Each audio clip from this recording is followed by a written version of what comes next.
بيت شقاق لبيت القاع حكايا الناس من دنيا اسمع. من بيت شقاق لبيت القاع حكايا الناس من دنيا اسمع. دنيا اسمع من دنيا اسمع. هاي دنيا،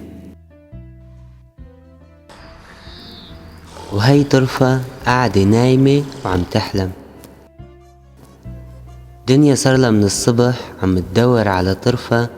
طرفة عطتها موعد لحتى يروحوا مع بعض عند المرأة الأجنبية ويشتغلوا عندها مشان يقبضوا دولارات. بس شكلها طرفة نسيت الموضوع، نسيت دنيا، وقاعدة عم تحلم بشخص غالي وكتير عزيز عليها. يا ترى مين هذا الشخص؟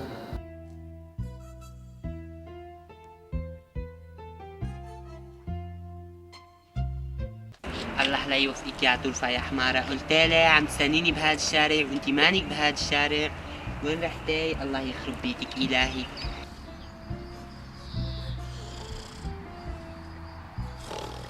طرفة يا عمري، يا روحي، يا قلبي، يا صماماتي، يا معلائي، يا كل شي بجسمي. طرفة أنا اشتقتلك ورجعتلك بعد 15 سنة يا طرفة. آخ يا نقفة، آخ يا عمري، يا حياتي، يا كياني، يا توأم نوحي يا نقفة.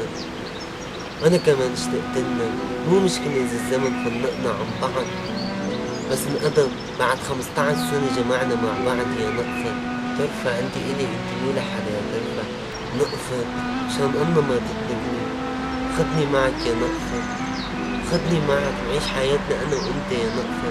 أنا أجيت لهون مشان آخدك معي وخلصك من العيشة اللي أنت عايشتيها يا طرفة.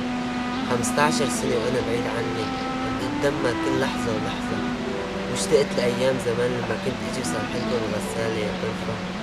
طرفة أنا أجيت لأخدك معي لعالم تاني يا طرفة. يلا يا طرفة قومي نروح مع بعض يا طرفة. يلا قوم لحتى نروح يا نقفة لعالم تاني نعيش حياتنا أنا وأنت. يلا يا طرفة قومي.